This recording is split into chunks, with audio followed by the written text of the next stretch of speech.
வழுவாமல் காத்திட்ட தேவனே, என் வலக்கரம் பிடித்தவரே,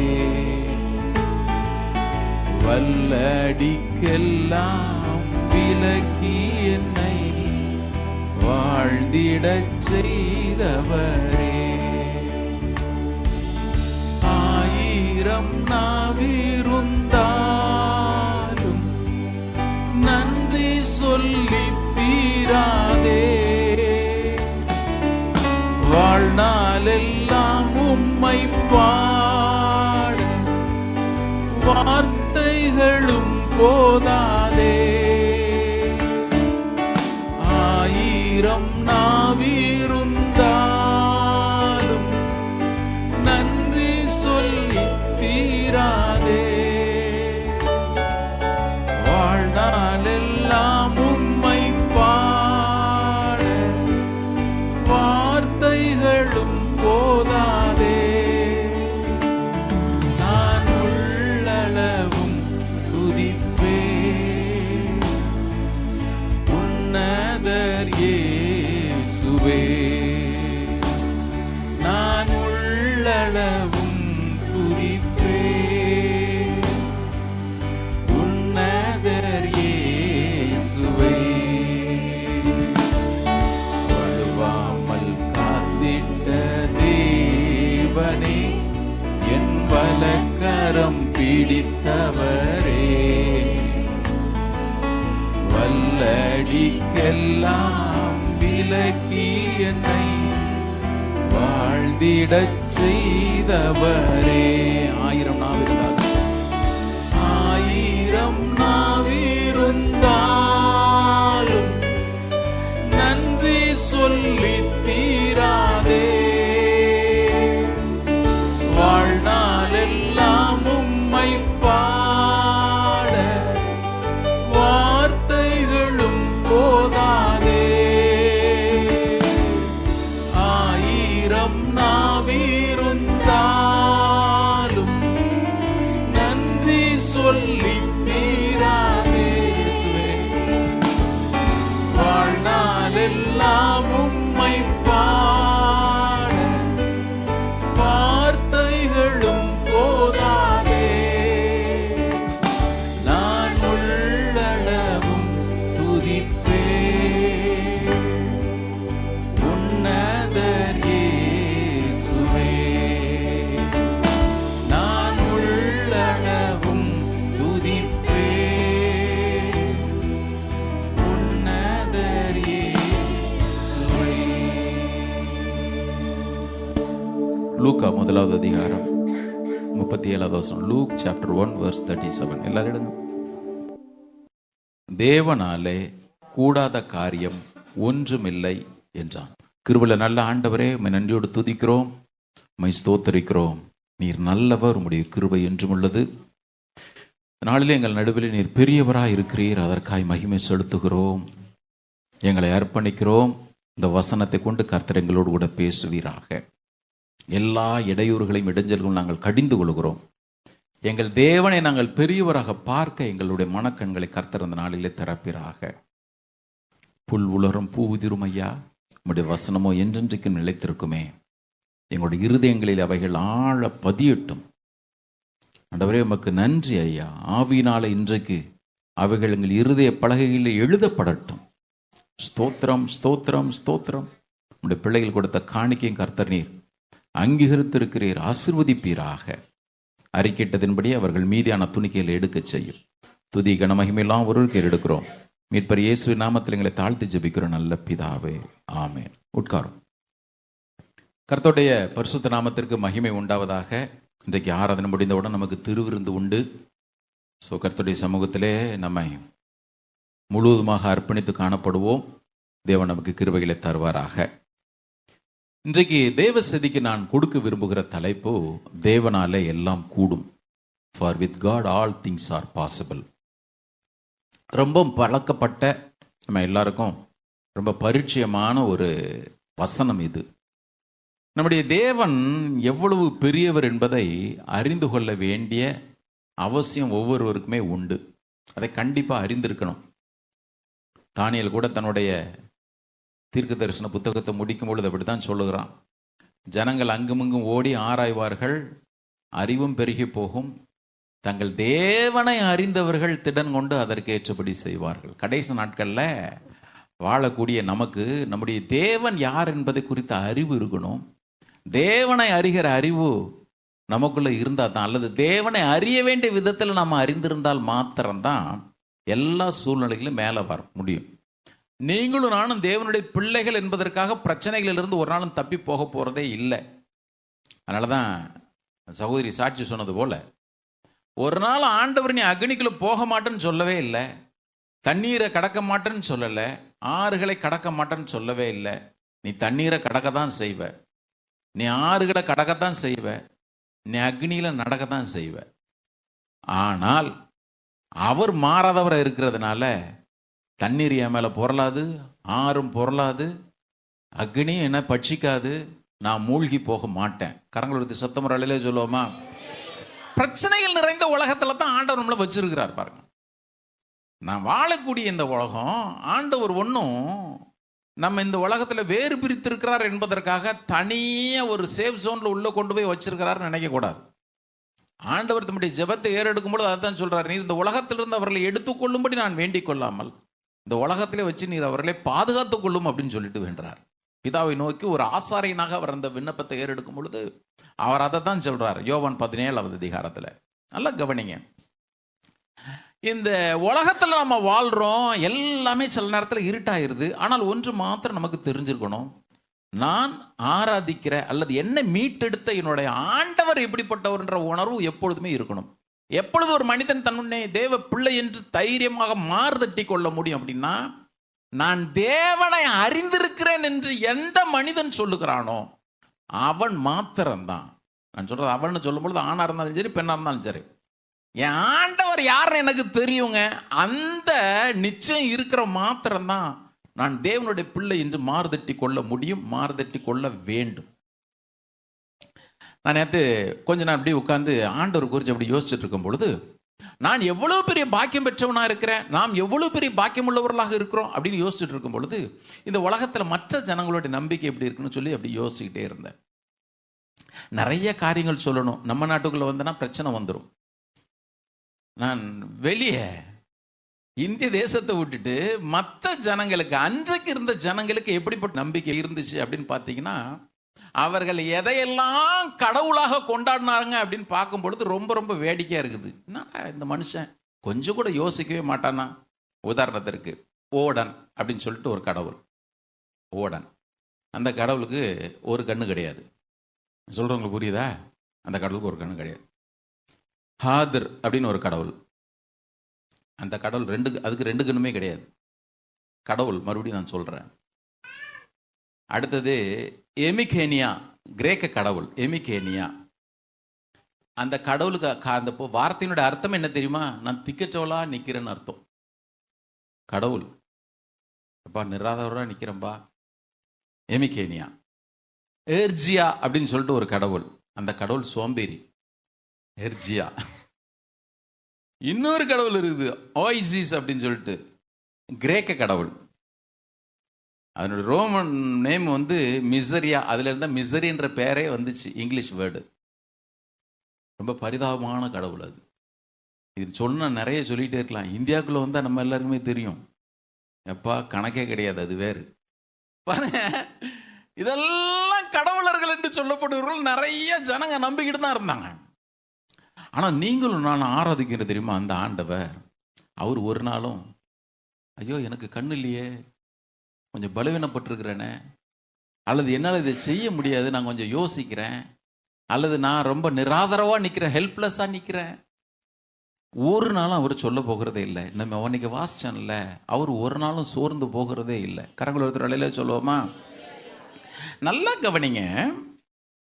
எங்க தேவன் யார்? உலக தோற்றம் முதல் இந்த டிசம்பர் 2024 22 வரையிலும் அவர் எதை நினைத்தாரோ அதை எந்த மனிதன் இந்த உலகத்திட்டு கடந்து போனாலும், எந்த அரசாங்கங்கள் ஸ்தாபிக்கப்பட்டாலும், எந்த அரசாங்கங்கள் விழுந்து போனாலும், எந்த அதிகாரம் உயர்ந்தாலும், எந்த அதிகாரம் பறிக்கப்பட்டாலும், அவர் என்ன நினைச்சாரோ, அவர் என்ன திட்டமிட்டாரோ அதைத்தான் இந்நாள் வரையிலும் நான் நடத்தி காட்டுகிறேன் என்று சொல்லி, சொன்னேன், நிறைவேற்றுவேன், திட்டம் பண்ணினேன், செய்து முடிப்பேன், நான் செய்கிறதை தடுக்கிறவன் யார் என்று சொல்லி சவால் விட்டு இன்றைய தினம் வரையிலும் அவர் என்ன நினைச்சிருக்கிறாரோ, அவர் என்ன விரும்புகிறாரோ அதை மாத்திரம் நடத்திட்டு வருகிற நல்ல தேவனாய், வல்லமுள்ள தேவனாய் இருக்கிறார் நம்முடைய தேவனுக்கு. எல்லாரும் கரங்கள் ஒருத்தி சத்த முறையிலே சொல்லுவோமா? ஹல்லேலூயா. எஸ்பெஷலி இன்னைக்கு நம்ம வாசிச்சு இந்த லூக்கா 1வது அதிகாரத்தை கொஞ்ச நேரம் தியானிக்கிறது நல்லதுன்னு நினைக்கிறேன். வீட்டில் போயிட்டு சாப்பிட்றதுக்கு முன்னாடியோ சாப்பிட்ட பிறகோ உட்கார்ந்து இந்த லூக்கா 1வது அதிகாரத்தில் மேலிருந்து கடைசி வரைக்கும் கொஞ்சம் பெரிய அதிகாரம், 80 வசனங்கள் உண்டு. நல்லா உட்காந்து அழகாக வாசிச்சுட்டு நிதானமாக அதன் பிறகு மற்ற வேலைகளை நீங்கள் பார்க்கும்போது உங்களை அன்பாக கேட்டுக்கொள்கிறேன். இந்த லூக்கா தன்னுடைய சுவிசேஷத்தை எழுதுறது ரொம்ப வித்தியாசமாக இருக்கும். நம்ம எல்லாருக்குமே தெரியும், மத்தேயு தன்னுடைய சுவிசேஷத்தை எழுதும் பொழுது யூத கிறிஸ்தவர்களுக்கு அவர் எழுதினார். யூத பின்னணியில் இருந்து அவர் வந்தவங்க யாரோ அவர்களுக்கு அவர் இதை எழுதினார். பின்னொரு நாளில் நம்ம இந்த 4 சுவிசேஷ புத்தகங்களை குறித்து விழா வரைய நம்ம தியானிப்போம், நேரம் இருக்கிறது போல. அது மாதிரி மார்க்கு தன்னுடைய சுவிசேஷத்தை எழுதும் பொழுது அவர் ரோமர்களுக்கு அல்லது புறஜாதிகளுக்கும், ரோமர்களுக்கு மாத்திரமல்ல மற்ற புறஜாதிகளுக்கும் அவர் மார்க்கு அந்த சுவிசேஷத்தை எழுதுறார். ஆனால் லூக்கா அவர் சுவிசேஷ புஸ்தகத்தை எழுத ஆரம்பிக்கிறது அது வித்தியாசமா இருக்கும். மகா கணம் பொருந்திய தியோபிலஸ் அப்படின்ற ஒரு மனுஷனுக்கு அவர் அட்ரஸ் பண்ணி எழுதுறது மாதிரி இருக்கும். மற்ற எந்த சுவிசேஷ புஸ்தகங்களும் அப்படி இருக்காது. லூக்கா மாத்திரம்தான் பார்த்தீங்கன்னா ஆதாமில் இருந்து நமக்கு காண்பிக்கிறார் வரலாறு.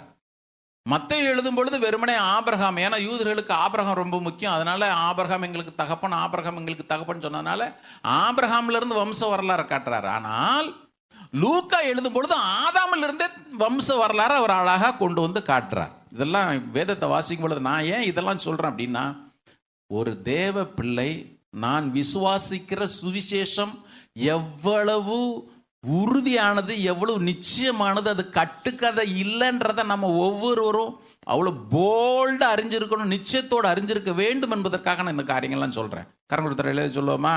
சும்மா ஏதோ சர்ச்சைக்கு போறேன் கையில் பைபிள் எடுக்கிறேன்னா இல்லை, நான் சுமந்து செல்கிற வேதம் எப்படிப்பட்ட வேதம், நான் நின்று ப்ரொக்ளைம் பண்ற, நான் பிரகடனப்படுத்துகிற என்னுடைய ஆண்டவருடைய சுவிசேஷம் எவ்வளவு நிச்சயமானது, எவ்வளவு வல்லமையுள்ளன்றதை நம்ம தெரிஞ்சுக்கிட்டாதான் என்னைக்குமே நம்ம அந்த காரியத்தில் உறுதியாக நிற்க முடியும், நம்ம தொடர்ந்து போக முடியும். பாருங்க, இப்போ லூக்கா அதைத்தான் எழுதுறார். என்ன, ஆதாமில் இருந்து திட்டமும் தெளிவுமா எழுதுறார். மற்றவர்கள் சொல்றது போல இல்லை. இந்த தியோபிலஸ், பிலவட் ஆஃப் காட், அந்த தியோபிலு என்கிற மனுஷனுக்கு ஒருவேளை ஆண்டவர் அறியாத ஒரு நபராக இருந்திருந்திருக்கலாம். லூக்கா அவருக்கு சொல்லி திட்டம் தெளிவுமா சுவிசேஷத்தை சொல்ற ஒரு சம்பவமா கூட இந்த லூக்கா சுவிசேஷம் இருக்கலாம். அதே வேளையில இது புறஜாதியினர மற்றவர்களுக்கு ரொம்ப அதிகாரப்பூர்வமாக எடுத்து வைக்கக்கூடிய ஒரு சுவிசேஷ புஸ்தகம் கூட. சரி, இப்போ இந்த லூக்கா ரொம்ப அழகா ஒரு மனுஷனுக்கு அட்ரஸ் பண்ணிட்டு அவர் சொல்லுகிற வசனங்களை கவனிங்க. மற்ற 3 சுவிசேஷ புஸ்தகங்களும் இது இல்லை. அவர் எப்படி எழுதுறாரு பாருங்க, கவனிங்க. இது ஒன்றும் கட்டுக்கதை இல்லை. நான் ஏன் ஆரம்பத்தில் பல கடவுள்களை பற்றி சொன்னேன்னா, இது ஏதோ மனுஷனுடைய கற்பனையில் உதித்தது அல்ல. அவர் எழுதுறாரு. எல்லாரும் எடுங்க லூக்கா 1வது அதிகாரம். இது இல்லை இன்ட்ரோடக்ஷன் நம்ம பார்த்துட்டு நம்ம உள்ள செய்திக்குள்ள போயிடலாம். ஆசைங்க 1ல இருந்து. மகா கணம் பொருந்திய தெயோப்பிலுவே, நாங்கள் முழு நிச்சயமாய் நம்புகிற சங்கதிகளை. நிறைய வேற டிரான்ஸ்லேஷன்லாம் இன்னும் ரொம்ப அதிகாரப்பூர்வமாக போட்டிருக்கு, அதெல்லாம் வாசிக்க நமக்கு நேரம் இல்லை. அவர் சொல்றாரு, நாங்கள் முழு நிச்சயமாய் நம்புகிறவர்களை ஆரம்பம் முதல் கண்ணார கண்டு. இது கட்டுக்கதை இல்லை, வசனம் சொல்லுது, ஆரம்பம் முதல் கண்ணார கண்டு வசனத்தை போதித்தவர்கள் எங்களுக்கு எவைகளை குறித்து சொன்னார்களோ அவைகளை குறித்து சரித்திரம் எழுத, கதை எழுதல்ல, சரித்திரம் எழுத அநேகம் பேர் ஏற்பட்டபடியினாலே அது நிறைய பேர் எழுதுறாங்க. இப்போ இவர் ரொம்ப நல்ல ரைட்டர் பாருங்க, ரொம்ப நல்ல ரைட்டர். அப்போஸ்தலர் நடவடிக்கைகளை கூட ரொம்ப நல்லா நேர்த்தியா எழுதியிருக்கிற லூக்கா லூக்கா ஒன்று நேரம் போகாமலாம் எழுதலை, அவரு டாக்டர் அவரு. ஆனா இந்த காரியத்தை குறித்து திட்டமும் தெளிவுமா எழுதணும்னு ஆவியானவர் அவருக்குள்ள ஒரு வாஞ்சியை போட்டார். 3வது வசனத்தை வாசிங்க. ஆதி முதல் எல்லாவற்றையும் திட்டமாய் விசாரித்து அறிந்த நானும். எல்லாரும் அழலிய சொல்லுங்க பாப்போம். இவன் ஏன் டாக்டர் வேலையை விட்டுட்டு பவுல் பின்னாலேயே சுத்தினா? இவன் ஏன் பவுல் போன எல்லா உபத்திரத்தின் பாதல இவனும் போனா? எத்தனையோ சௌகரியங்கள் இருந்து ஏங்க அதெல்லாம் ஒதுக்கி தள்ளிட்டு சுவிசேஷ பணியில பவுலோடு தன்னை இணைத்து கொண்டான் லூக்கா அப்படின்னு பாத்தீங்கன்னா, அவன் சொல்றான், நான் பார்த்துட்டேனே, நான் கேட்டுட்டேனே, திட்டமா விசாரிச்சு அறிஞ்சிட்டேனே, இனிமே இந்த சுவிசேஷத்திற்கு என்னால என்ன ஒப்பு கொடாம இருக்கவே முடியாது. கரங்குளத்து ஒரு வேலையில சொல்லுவோமா? அவன் சாவறதுக்கு ரெடியா இருந்தவன். கட்டுக்கதை கண்டவன் கட்டுக்கதை கேட்ட ஒன்னும் சாவறதுக்குலாம் ரெடியா இருக்க மாட்டான்.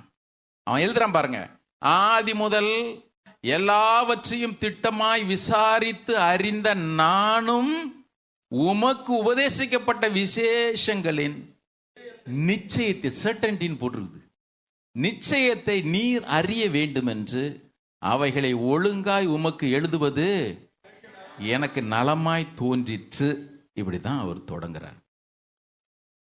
எழுத தொடங்க நாட்கள் என்ன நாட்கள், அல்லது கிறிஸ்து இந்த பூமியில தம்மை வெளிப்படுத்தின நாட்கள் எப்படிப்பட்ட நாட்கள் அப்படின்னு பார்த்தீங்கன்னா, இன்னைக்கு இருக்குது பாருங்க, அதே மாதிரி எல்லா அழிச்சாட்டியும் அன்னைக்கு இருந்துச்சு. அன்னைக்கு கரு கரு களைப்பு தாராளமா இருந்துச்சு. அன்றைக்கு பாலஸ்தீனா நகரத்துல கழிவு நீர் பாதை இருக்குது பாருங்க, ட்ரைனேஜ். இந்த மாதிரிலாம் உள்ள பாதாள சாக்கடெல்லாம் கிடையாது, சாதா ட்ரைனேஜில். சொன்ன ரொம்ப ஷாக்டா இருக்கும். ஸ்திரீயினுடைய முதிரா பிண்டன்னு சொல்றாங்க பாருங்க, கருவுல இருந்து பிடுங்கி போட்ட குழந்தைங்க அப்படி மிதக்குமா. நல்லா கவனிங்க, செத்து போன குழந்தைங்க கருக்கலைப்புன்ற பேர்ல கர்ப்பப்பையிலிருந்து உருவி போட்ட சத பிண்டங்கள் சாதாரண காவால மிதக்குமா. அப்போ நான் புரியும்ல அக்கிரமம் எவ்வளவு தூரத்தில் அன்னைக்கு இருந்திருக்குன்னு சொல்லிட்டு. நல்லா கவனிங்க, பெரியவன் சிறியவன் ஒடுக்குறான். எங்க பார்த்தாலும் தேவன் ஒருத்தர் இருக்கிறார் ஐயா, அவர் இருந்தா ஏன் இந்த அக்கிரமெல்லாம் நடக்குதுன்னு கேட்கக்கூடிய ஒரு நிலைமை. மாத்திரமல்ல, மனுஷன் எப்படி இருந்தாலும் தெரியும்ல, புதுசா எதனா கத்துக்கணும் ஆசையோட தான் இருந்தான் நம்ம ஒரு மாதிரி. இதே லூக்கா தான் எழுதுறாரு அப்போஸ்தலர் 17வது அதிகாரத்துல. தயவுசெய்து உங்க கவனம் எங்கேயாவது போயிடக்கூடாது, நம்ம கொஞ்ச நேரம் ஆழமா அந்த வசனத்தை தியானிப்போம். இதே லூக்கா 17வது அதிகாரம் அப்போஸ்தலர் நடவடிக்கையில் எழுதும்போது எழுதுறாரு, அத்தனை பட்டணத்துல போன அவங்க எல்லாம் எல்லாரும் அப்பா புதுசா கத்துக்கணும்னு சொல்லிட்டு எல்லாருக்கும் ரொம்ப ஆசை. ஏன்னா ஒவ்வொரு நாளும் ஒவ்வொரு காரியத்தை அவங்க கேட்டு தங்களுடைய அறிவை வளர்த்துக்கணும்னு நினைப்பாங்க. அத்தனை ஏத்தன்ஸ் பட்டணத்துல இன்னைக்கு இருந்த மாதிரி அன்னைக்கு இருந்துச்சு. காரியங்கள் எல்லாம் ஆண்டுடைய கைமீறி போயிடுச்சு அப்படின்ற நினைக்கக்கூடிய ஒரு நிலைமை. நல்லா கவனிங்க, நீங்களும் நானும் சேவிக்கிற நம்முடைய இரட்சகர் இயேசு, நம்முடைய பிதா அல்லது நம்முடைய தேவன் எப்படிப்பட்டவர்ன்றதை இன்னைக்கு நாம் அறிந்து கொள்வது எவ்வளவு அவசியம் பாருங்க. ஏங்க எல்லாமே தேவனுடைய கைமீறி போயிடுச்சு நினைக்கக்கூடிய ஒரு நிலைமை. ஆனால் திட்டமும் தெளிவுமாக தேவனுடைய வார்த்தை கடந்து வருது. நான் உங்களுக்கு சொன்னேன்ல, லூக்கா எழுதும்போது எழுதுறாரு, இவைகள்லாம் நாங்கள் விசாரித்து அறிந்தவர்கள். யார்கிட்ட விசாரிச்சிருந்தா? எதை கிளவிக்கிட்ட போய் கிழக்கதெல்லாம் கேட்கல. இதை குறித்து யோவான் சொல்லும் பொழுது எழுதுகிறாரு, 1 யோவான் 1-3 வரையிலும் வசனங்களை வாசிக்க பார்ப்போம். நினைக்கிறேன் லூக்கா யோவான்ட்டெல்லாம் தான் கேட்டிருப்பாரு. யோவான்ட்டெல்லாம் கேட்டிருப்பாரு, எடுங்க பார்ப்போம். 1-3 வரைக்கும்.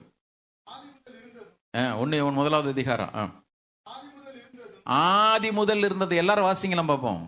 நீங்க ஏதோ சும்மா வாசிக்கிறேன் பிரதர், நானும் ஏதோ ரிலிஜியஸ் புக்கை வாசிக்கிறேன் அல்லது ஏதோ ஒரு கதை புஸ்தகத்தை வாசிக்கிற மாதிரி வாசிக்கிறேன்னு வாசிக்கிறீங்களா? யோவான் எழுதுறாரு பாருங்க, எவ்வளவு சத்தியமான வார்த்தைகள் அவைகள். வாசிங்க. ஆதி முதல் இருந்ததும் நாங்கள் கேட்டதும் எங்கள் கண்களினாலே கண்டதும் நாங்கள் நோக்கி பார்த்ததும் எங்கள் கைகளினாலே தொட்டதுமா இருக்கிற ஜீவ வார்த்தையை குறித்து உங்களுக்கு அறிவிக்கிறோம். கரங்கள் ஊற்றி சத்தம் ஒரு வேளையில சொல்லுவோமா? எனக்கு தெரிஞ்சு அப்போஸ்தலனாகிய யோவான் ஒருத்தனை தவிர மற்ற எல்லாரும் ரத்த சாட்சியா மறிச்சோம். இவர் ஒரு ஆள் தான் நார்மலான டெத் அவருக்கு. மற்ற எல்லாரும் ஏன் பேதுருட்ட போனா சொல்லியிருப்பான், நான் பார்த்தேன் பார்த்தேன், கேட்டேன், தொட்டேன், ருசிச்சேன். நான் எப்படிங்க அவரை மறுதலிக்க முடியும்? மத்த அதே வார்த்தை தான் சொல்லியிருப்பான். ஒவ்வொருத்தரும் சொன்னாங்க, நாங்கள் கண்களில பார்த்தோங்க, நாங்க அவரோட இருந்தோம், உண்டோம், உறங்கணும், மறுரூப மலையில் அவரை தரிசிச்சோம். நாங்க எப்படிங்க இந்த சத்திய வார்த்தை சொல்லாம இருக்க முடியும், அல்லது இந்த வார்த்தைகள் நாங்கள் எப்படி மறுதலிக்க முடியும்? பிரதர் சிஸ்டர் கவனிங்க, இந்த சத்திய வேதம் நீங்களும் சுமக்கிறோமே, இவைகள் முழு நிச்சயமானவைகள் என்பதை அவர்கள் தேவனை அறிந்தது போல நீங்களும் நானும் அறிந்திருப்போம்னு சொன்னா, ஒரு நாள் இதை நம்ம அசட்டை பண்ணவும் மாட்டோம், ஒரு நாள் இந்த சத்திய வேதம் சொல்லுகிற தேவனை உதாசீனப்படுத்தவும் மாட்டோம், ஒரு நாளும் இவைகளை நம்முடைய வாழ்க்கை விட்டு கொஞ்சம் டிஸ்டன்டா தூரத்தில் வைக்கவே மாட்டோம். பாருங்க, இது நம்முடைய வாழ்க்கையோடு அப்படி ரெண்டரை கலந்துரும். கர்த்தர் இந்த நாட்களில் அவருடைய பிறப்பை குறித்து தியானிக்கிற இந்த நாட்களிலே நமக்கு அதற்கு உதவி செய்வாராக. ஒரு அழிலே சொல்லுவோமா, இதில் உண்மையில பார்த்தீங்கன்னா, eye witnesses and ministers of the word have delivered them to us. எங்களுக்கு அவங்க சொன்னதுங்க, கண்ணார கண்டவர்கள் எங்களுக்கு சொன்னது, திட்டமும் தெளிவுமாக எங்களுக்கு சொல்லியிருக்கிறாங்க. எத்தனை நல்ல ஆண்டவர் நமக்கு இருக்கிறார் பாருங்க. ஹல்லேலூயா, ஹல்லேலூயா, ஹல்லேலூயா. ரொம்ப நல்ல. அதனால தான் சொல்றேன், ஒவ்வொரு முறையும் வேதத்தை வாசிக்கும் பொழுது வாலிப பிள்ளைங்க கவனிக்கணும். இந்த நாட்கள் பெற்றோர் பிள்ளைகளுக்கு சரியான ஒன்று நீங்கள் சொல்லி கொடுப்பீங்கன்னா, அது இந்த வேதத்தை அவங்க கையில் கொடுங்க. நீங்களும் உங்களுக்குள்ளும் அது நல்ல பொக்கிஷமாக இருக்கட்டும், உங்கள் தலைமுறைக்கும் அது நல்ல பொக்கிஷமாக அதை கடத்தி செல்வதற்கு ஆண்டவர் நமக்கு உதவி செய்வாராக. நீங்கள் ஒரு தீர்மானம் எடுக்கணும், இன்னைக்கு அந்த தீர்மானத்தை எடுங்க. என் பிள்ளைக்கு நிறைய சேர்த்து வைக்கணும், சேர்த்து வைங்க, சந்தோஷம். என் பிள்ளைங்களுக்கு நிறைய செஞ்சு வைக்கணும், எல்லாம் செய்யுங்க. அவைகள் எல்லாவற்றையும் விட முக்கியம், தேவன் எதிர்பார்க்கிறது ஒன்றே ஒன்று தான். நீ உனக்கு பின் வருகிற சந்ததிக்கு நீ கருத்தாய் போதிக்க வேண்டியது ஒன்று உண்டானால், நான் உன் கையில் கொடுத்துருக்கிற வசனம், அந்த வசனம் மாத்திரம் அவனுக்குள் இருக்குமே ஆனால், இந்த பூமியில் உனக்கு அந்த பிள்ளைய நான் எதுக்கு கொடுத்தனோ, அந்த பிள்ளைய இந்த பூமியில் எதற்கு உயிரோட வச்சிருக்கிறனோ, அந்த பிள்ளைய நான் எதற்கு ஆசீர்வதித்திருக்கிறனோ, என் சித்தம் அதில் கண்டிப்பாக நிறைவேறும். நீங்களும் நானும் கர்த்தருடைய சமூகத்தில் போய் நிற்கும் பொழுது, ஆண்டவரே நீர் எனக்கு 2 தந்தீர், 3 தந்தீர், 5 கூட தந்தீர். எங்கள் தாத்தா கிட்டத்தட்ட 12 பிள்ளைங்களோ 13 பிள்ளைங்களோ, அவர் போய் நிற்கும்போது உனக்கு 12 கொடுத்து நடனே என்ன பண்ணணும் அவர் கேட்டால், அவர் சொல்லணும், ஆண்டவரே ஒன்று அங்கே இருக்குது, ஒன்று அங்கே இருக்குதுன்னு சொன்னோம். ஒன்றும் வேலைக்கு ஆகாது. ஒழுங்காக எனக்குள்ள நடத்தினேன் தான் அவர் கேட்பாரே தவிர, இந்த உலகத்தில் நாம் ஒன்றும் கொண்டு வந்ததும் இல்லை, கொண்டு போவதும் இல்லை. ஆனால் ஒன்றை நம்ம கொண்டு போக முடியும். வேதம் சொல்லுகிறது, நற்கிரியை அவர்களை தொடரணும்னு. நான் சொல்கிறேன், நமக்கு கர்த்தர் கொடுத்த பிள்ளைகளை நம்ம கரங்களை அழகாக கூட்டிகிட்டு போக முடியும். ஒரு இடையிலே சொல்லுவோமா, பெற்றோர் வேற எதற்கும் ஆசைப்படாதே, உங்களுடைய ஃபர்ஸ்ட் ப்ரையாரிட்டி, த மோஸ்ட் டிசைர்னு சொன்னீங்கன்னா இது ஒன்றா இருக்கட்டும், என் பிள்ளைங்களை நான் ஆண்டவருக்குள்ள நடத்தணும். ஆமே, கர்த்தர் நல்லவர். சரி, இப்போ லூக்கா 4வது அதிகாரத்தில் ஒரு காரியத்தை லூக்கா எழுதுறார். அன்னைக்கு லூக்கா சுவிசேஷம் இந்த 1வது அதிகாரத்தை மட்டும்தான் பார்க்க போகிறோம். ஏன் நான் இதை சொல்கிறேன் அப்படின்னா, வேத வாக்கியங்கள் திட்டமும் தெளிவுமாக நிறைவேறத லூக்கா அடிக்கடி தன்னுடைய சுவிசேஷ புஸ்தகத்தில் சொல்றார். லூக்கா 4வது அதிகாரத்தில் ஆண்டவர் ஜெப ஆலயத்திற்கு வரும்பொழுது, அந்த ஏசாயா 61வது அதிகாரத்தில் தம்மை குறித்து என்ன சொல்லியிருந்ததோ அதே காரியத்தை அவர் அங்க சொல்லி, இந்த வசனம் நிறைவேறிற்று. எல்லாரும் சொல்லுங்க, ஆண்டவர் சொல்லுகிற ஒவ்வொரு வார்த்தையும் ஒன்றும் தவறாமல் நிறைவேறும். ஆமென். அவர் சொல்றாரு, இந்த வாக்கியம் நீங்கள் எல்லாம் காணத்தக்கதாக இந்த வேத வாக்கியம் நிறைவேறிற்று அப்படின்றாரு. 22வது அதிகாரத்தில் அக்கிரமக்காரர்களே ஒருவராக எண்ணப்பட்டார் என்ற வார்த்தை அப்படியே நிறைவேறிச்சுன்னு போட்டிருக்கு. சரி, 24வது அதிகாரத்தில் எம்மாவு போன சீஷர்களை கூப்பிட்டு உட்கார வச்சு, பாரு ஒவ்வொரு வார்த்தையும் பாரு, பாரு மரமண்ட பாரு, மண்டையில குட்டி குட்டி சொல்லியிருப்பாரு நினைக்கிறேன் ஆண்டவர். பாரு என்ன குறித்து சொல்லியிருக்கிறது எல்லாம் நிறைவேறிருக்குது பாரு, நிறைவேறிருக்குது பாரு, நிறைவேறிருக்குது பாரு. ஆண்டவர் ஒவ்வொன்றும் எடுத்து காட்டுறாரு. நான் எதற்கு இதெல்லாம் சொல்றேன் அப்படின்னா, லூக்கா ஒரு காரியத்தை திட்டம் தெளிவா சொல்றாரு. நான் சொல்லுகிற, நான் எழுதியிருக்கிற அல்லது நான் பிரசங்கிக்கிற இந்த இயேசு, அவர் தீர்க்க தரிசிகளாலே முன்னுரைக்கப்பட்டவர், ஆணித்தரமாக முழு நிச்சயமாக அவர் இரட்சகர், தேவகுமாரன். என்னுடைய வாழ்க்கையில தேவனுடைய வார்த்தை மாறாது என்பதை உலகத்திற்கு வெளிப்படுத்தி காண்பிச்சவர் அவர் ஒருவர் மாத்திரமே வழியாய் சத்தியமாய் ஜீவனாய் இருக்கிறார்ன்றதை திட்டம் தெளிவா எழுதி காட்டுறார். இதுதான் இந்த லூக்கா சுவிசேஷத்தினுடைய பின்னணி. இப்ப நம்ம அப்படி செய்திக்கு போவோம். லூக்கா 1வது அதிகாரத்திற்கு வாங்க. லூக்கா 1வது அதிகாரம். உண்மையில் இந்த செய்திக்கு நான் தலைப்பு கொடுக்கணும்னா டெட் எண்டுன்னு தான் கொடுத்துருக்கணும். முட்டுச்சந்து. ஆனால் அது டைட்டில் அப்படி கொடுத்தா நல்லா இருக்காது. அதனால இடையில இதை சொல்ற முட்டுச்சந்து. இந்த 1வது அதிகாரம் முழுவதும் வாசிச்சிங்கன்னா எல்லாருடைய வாழ்க்கையும் போய் முட்டுச்சந்தில் நிற்கிற அனுபவம் தான் இருக்கு. நல்லா கவனிக்கணும். ஆண்டவர் எனக்கு சொன்னார் பிரதர், என்னைக்கு பிரதர் நடக்கும்? ஆண்டவர் எனக்கு சொன்னார், ஒரு அறிகுறியுமே இல்லையே. ஆண்டவர் ஏன் சிறையிருப்பை என்னைக்கு மாற்றுவார்? எனக்கு ஒரு அறிகுறி இல்லையா? ஒரு அறிகுறி உங்களுக்கு தெரிய வேண்டிய அவசியமே இல்லை. சில நேரத்தில் ஆண்டவர் உங்களுக்கு அறிகுறி காட்டுவார். அன்னைக்கு எலியா போய் ஜெபம் பண்ணும் பொழுது, போய் பாரு, சமுத்திர முகமாய் போய் பாருன்னு அவன் சொன்னான். உள்ளங்கை அளவு மேகம் ஒன்று தெரியுது. 7வது முறை தான் பார்த்தேன், உள்ளங்கை அளவு கொஞ்சம் போல தெரியுது. அது ஒரு அடையாளம். நான் ஏற்கனவே உங்களுக்கு சொன்னேன், எத்தனை பேருக்கு ஞாபகம் இருக்குன்னு தெரியல, இந்த யூதனுக்கு இருக்கிற பெரிய புத்தியை எதுக்கு எடுத்தாலும் எனக்கு அனுகூலமான அடையாளத்தை காட்டும். அடையாளம் இன்னைக்கு நம்ம ஆளுங்களுக்கு இருந்து பாருங்க. ஆண்டவரே நான் போகிறேன், ஏத்தல பச்சை புடவை கட்டிட்டு யாருன்னா வந்தா இதுதான் அடையாளம்னு நான் நினச்சிக்கிறேன். ஆண்டவரே கரெக்டாக சிவப்பு புடவை கட்டி ஒன்று வரும் பாருங்க. ஆண்டவரே அப்படின்னு சித்தம் போல நடக்காது போல் தெரியுது ஐயா. தாவீது கூட தான் சொன்னார், நீர் எனக்கு துணை செய்து என்னை தேற்றுகிறது என்னுடைய பகைஞர் எல்லாரும் கண்டு வெட்கப்படும்படிக்கு எனக்கு அனுகூலமான ஒரு அடையாளத்தை காண்பித்தார்கள். கிதியோனும் கூட அப்படிதான் கேட்டேன். நான் கிண்ணத்துல தோலை போடுவேன், தண்ணி இது நனையணும், அதுக்கப்புறம் நிலம் நனையணும், அப்புறம் இது காஞ்சி அது நனையணும், அதை எடுத்து கிண்ணத்துல பிழிவேன். இந்த அடையாளத்தெல்லாம் கேட்டால் கூட மறுபடியும் பயந்துட்டு உட்காந்துருந்தேன். இன்னைக்கு கர்த்தருடைய பிள்ளைங்க கவனிங்க, தேவ பிள்ளைகள் ஒருத்தர் இந்த நாட்களில் அடையாளத்தை கேட்கறது அவ்வளோ நல்லதுன்னு நான் நினைக்கல. இந்த புத்தி யூதனுக்குள்ள புத்தி. கிரேக்கர் ஞானத்தை தேடுகிறார்கள், யூதர்கள் அடையாளத்தை தேடுகிறார்கள். எதுக்கு எடுத்தாலும் அடையாளம் தார். ஆண்டவரும் பாருங்க, போ ஒரு அடையாளத்தை கர்த்தர் கொடுப்பார். கண்டிகை கற்போதியாக ஒரு குமாரன் போ. கடைசியில் வந்து சொல்லிட்டாரு, இந்த பொல்லாத விபச்சார சந்ததி அடையாளத்தை தேடுதுன்ட்டாரு. நல்ல வேலை நம்மளை பற்றி அந்த வார்த்தை சொல்லிடவே கூடாது பாருங்க. இன்னைக்கு இங்கே நிறைய பேர் கேட்டு வந்திருப்பீங்க, ஆண்டவர் இது ஒரு அடையாளத்தை எனக்கு தாரும். உள்ளே போகும்பொழுதே அந்த பிரதர் இந்த பாட்டை பாடினாருன்னா இதுதான் இன்னைக்கு அடையாளம்னு எடுத்துக்கிறேன். சில நேரத்தில் போய் தோலை அப்படின்னு ஆண்டவர் அதையும் செஞ்சுதான். நல்லா கவனிங்களேன். இந்த லூக்கா 1வது அதிகாரத்தில் நீங்க வாசிச்சு பாருங்க, 3 சம்பவங்களை வாசிக்கிறோம். 3மே தேவன் எதை சொன்னாரோ அல்லது தேவனுடைய திட்டம் இந்த பூமியில நிறைவேறதற்கு டோட்டல் அகைன்ஸ்டா தான் இருந்துச்சு. டோட்டல் அகைன்ஸ்ட் ஆச்சு. நான் உங்களுக்கு சொன்னேன்ல, எலியா அடையாளத்தை கேட்டான், கர்த்தர் கொடுத்தாரு. அதே நேரத்தில் எலிசா சொல்லும் பொழுது சொன்னான், நீ காத்தும் பார்க்க மாட்டேன், மழையும் பார்க்க மாட்டேன், உனக்கு அடையாளமே கிடையாது போ.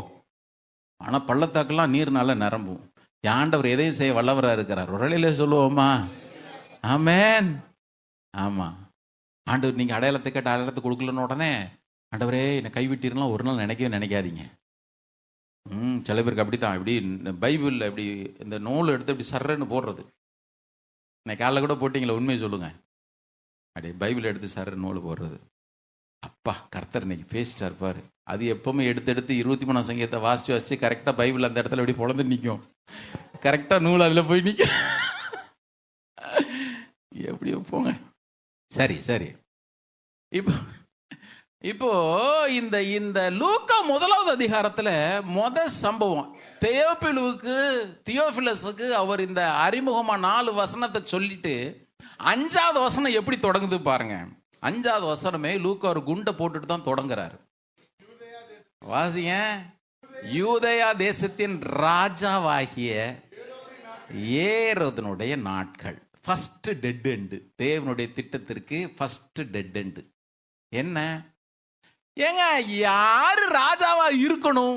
தேவனுடைய திட்டம் இந்த பூமியில நிறைவேறணும்னா தாவீதின் வம்சத்திலிருந்து வர்ற ஒருத்தர் தான் ராஜாவா இருக்கணும். நான் சொல்றது உங்களுக்கு புரியுதா புரியலையா? பைபிள் வாசிக்கிறவங்களுக்கு நல்லா புரியும். ஏங்க, தேவனுடைய திட்டம் என்ன? தாவீதின் வம்சத்துல என்றென்றைக்கும் சிங்காசனத்துல இருந்து அரசாளுகிறவர் ஒருத்தர் இருப்பாரு. அவருடைய ராஜ்யத்திற்கு முடிவுறாதுன்னு போட்டிருக்கு. சிங்காசனத்திலே உட்காரத்தக்க புருஷன் தாவீதுக்கு இல்லாமற் போவது இல்லை. இப்படிதான் ஆண்டவரே சொல்லி முடிக்கிறார். ஆனால் கடைசியா நாம வாசிக்கிறோமே, எரேமியால பாபிலோனுக்கு சிறைப்பட்டு போன பிறகு இஸ்ரேல்ல ராஜான்ற ஒரு பேச்சுக்கே இடம் இல்லை. டோட்டலா அந்த லிங்கே அத்து போயிடுச்சு. நல்லா கவனிங்க, நம்முடைய ஆண்டவர் எவ்வளவு பெரியவர் என்பதுக்கு இதெல்லாம் சொல்றேன். இப்ப ராஜான்றதற்கு முற்றிலுமாக அற்று போயிட்டு, இப்ப ராஜா இந்த பூமியில பிறக்கணும், அவர் ராஜாவாவே பிறக்கல.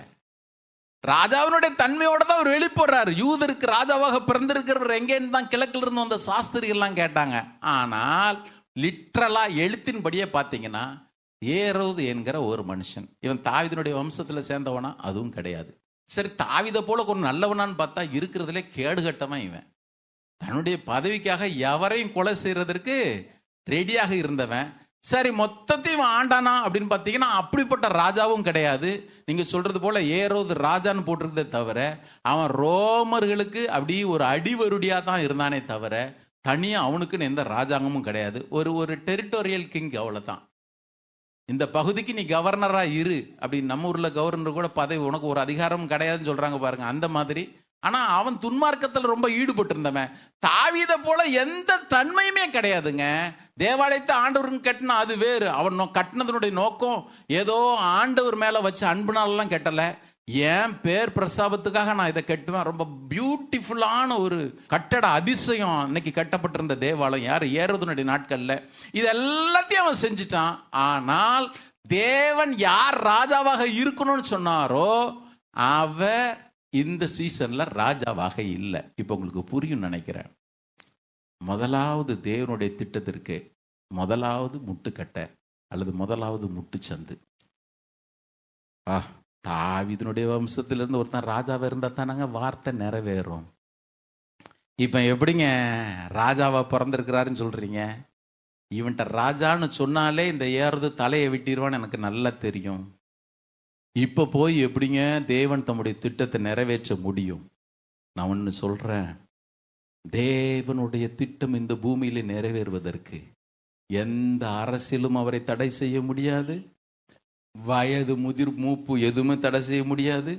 மனுஷனுடைய வாழ்க்கை இருக்கிற பலவீனம் தடை செய்ய முடியாது. அந்த சாவாகவே இருந்தாலும் அவருடைய திட்டத்தை தடை செய்ய முடியவே முடியாது. கரங்களுடைய சத்தமுறையிலே சொல்லுவோமா? ஆமென், ஹல்லேலூயா, ஹல்லேலூயா, ஹல்லேலூயா. இவன் பாருங்க, இவன் யூதர்களை நேசிச்ச ராஜாவும் கிடையாது. இந்த பின்னணிலாம் உங்களுக்கு தெரிஞ்சுனா தான் வசனத்துடைய ஆழம் புரியும். அதுக்காக சொல்றேன். இவன் யூதர்களை நேசிச்சவனும் கிடையாது. இவனுடைய ஒரே எண்ணம் ரோமர்களை அவன் பிரியப்படுத்தி நடக்கணும். யூத கலாச்சாரத்தை மேம்படுத்துறதுக்கு பதிலாக அவன் என்ன பண்ணான்? ஃபுல்லா ரோம கலாச்சாரம் தான் இங்க தலை தூக்கி நின்று ஆடிட்டு இருந்துச்சு. எல்லா அக்கிரமும் அன்னைக்கு எருசலேமிலும் சரி, அந்த ரோமர்களுக்கு கீழே இருந்த இந்த பகுதியிலும் தாராளமாக நடந்துகிட்டே இருந்துச்சு. தாவீதுக்கு பிறகு இவன் துளியும் சம்பந்தமே இல்லாமல், இன்னொருத்தர் சொல்றதா இருந்தா, தாவீதினுடைய அரசாங்கன்றது சொல்லிட்டு முடிஞ்சு ராஜவம்சம் போய் 600 ஆண்டுகள் ஒன்றும் நடக்கவே இல்லை. இப்ப ராஜவம்சம் எப்படி ஸ்தாபிக்கப்படும்? ராஜவம்சம் எப்படி ஸ்தாபிக்கப்படும்? Dead end. பிரதர், லைஃப்ல டெட் எண்ட் இல்லை. இன்னைக்கு எதெல்லாம் டெட் எண்ட்ல நிக்கிறீங்களோ எனக்கு தெரியல. ஆனால் ஒன்றை மாத்திரம் மனசுல வச்சுக்கங்க, சிங்காசனத்தில் வீற்றிருக்கிறவர் அவர் எதை நினைத்தாலும் நம்முடைய வாழ்க்கையில செய்ய முடியும். அதனாலதான் யோபு சொல்றான், நீ சகலத்தையும் செய்ய வல்லவர் ஐயா, நீ செய்ய நினைக்கிறது மாத்திரம் தடைப்படாது, இது மாத்திரம் எனக்கு திட்டமும் தெளிவா தெரியும். கரங்குளத்துல சொல்லுவோமா? ஹல்லேலூயா, ஹல்லேலூயா, ஹல்லேலூயா. இப்போ ஒரு டெட் எண்டு. அடுத்த டெட் எண்டு வாசிக்கலாம். லூக்கா 1வது அதிகாரம் 5வது வசனத்தை வாசிங்க பார்ப்போம். யூதேய தேசத்தின் ராஜாவாகிய ஏரோதுனுடைய நாட்களிலே இவர் ராஜா. சரியா? இவர் ராஜா. நல்ல கவனிங்க. அன்னைக்கு ஆண்டவர் 3 ஆபீசர்ஸ் வச்சிருந்தாரு. 3 ஆபீசர்ஸ், 3 ஊழியங்களுமே தேவனுடைய ஊழியங்கள் தான். ஒன்னு ராஜா. ராஜா யாரு? ராஜா யாரு? தேவனுடைய ஸ்தானத்திலிருந்து ஜனங்களை ஆளுகிறவன். கவனிங்க, இந்த புஸ்தகத்தை வாசிக்க முடியும், இதெல்லாம் புரிஞ்சு வாசிங்க. நம்ம வேர்ட் சாங்சுவரி, அதனால வார்த்தையில் நல்லா தேரணும். ராஜா என்பவன் யார்?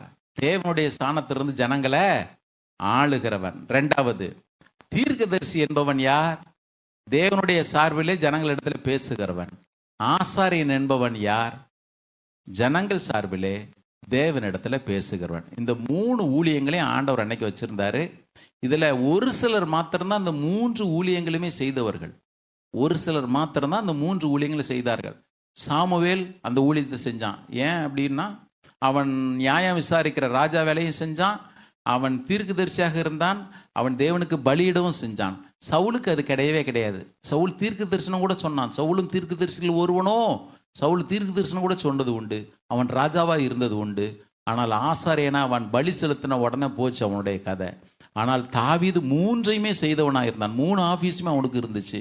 எல்லாவற்றிற்கு மேலாக ஆண்டவர் இயேசு கிறிஸ்து அவர் ராஜாவாக வெளிப்பட்டவர், அவர் தீர்க்கதரிசியாகவும் இருந்தார், அவர் ஆசாரியராகவும் இன்னைக்கும் அவர் இருந்துட்டு தான் இருக்கிறார். சரி, இப்ப முதலாவது சொன்ன இந்த ராஜான்ற ஆபீஸ் போச்சு, அதுக்கு முட்டுக்கட்ட போயிடுச்சு. இப்ப யாரு வரப்போறா? யாரும் வர முடியாது. ஏறோது உட்கார்ந்துட்டு இருக்கிறான். Dead end. அடுத்த டெட் எண்டு வாசிக்கலாமா? இப்போ 5வது வசனத்தை வாசிச்சோமா? வாசிங்க. ஆபியா என்னும் ஆசாரிய வகுப்பில் சகரியா என்னும் பேர் கொண்ட ஆசாரியன் இருந்தான். அவன் மனைவி ஆரோனுடைய குமாரத்திகளிலே ஒருத்தி, அவள் பேர் எலிசபெத்து.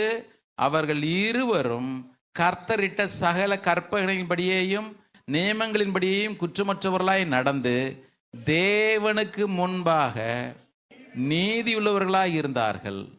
எலிசபெத்து மலடியாய் இருந்தபடியினால் அவர்களுக்கு பிள்ளை இல்லாதிருந்தது. இருவரும் வயது சென்றவர்களாயும் இருந்தார்கள். இப்போ அடுத்த டெட் எண்ட் என்ன அப்படின்னு கேட்டிங்கன்னா, இப்போ ஒருத்தன் ஆசாரியன் இருக்கணும். இப்போ ஆசாரியன் இருக்கிறான், இவன் லைஃப்ல என்ன டெட் எண்டு பார்த்தீங்கன்னா, இவனுடைய வம்சம் அப்படி போகுது. இவன் அவனுக்கு பிறந்தான், அவன் அவனுக்கு பிறந்தான், ஆரோன்ல போய் நிற்குது. அல்லது ஆரோன்ல இருந்து தொடர்ந்து இங்கே வந்து சகரியான்ற பேர் வரைக்கும் வருது.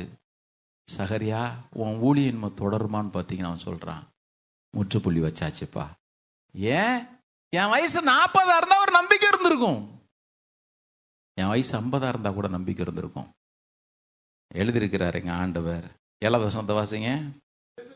எலிசபெத் மலடியா இருந்தபடியினால் அவர்களுக்கு பிள்ளை இல்லாது இருந்தது. அங்கதான் ஃபுல் ஸ்டாப் வச்சிட்டார். இருவரும் வயது சென்றவர்களாயும் இருந்தார்கள். போச்சு. என்ன ஒரு தெரியுமா ஒரு பெரிய துக்கம்? என்ன பெரிய துக்கம்?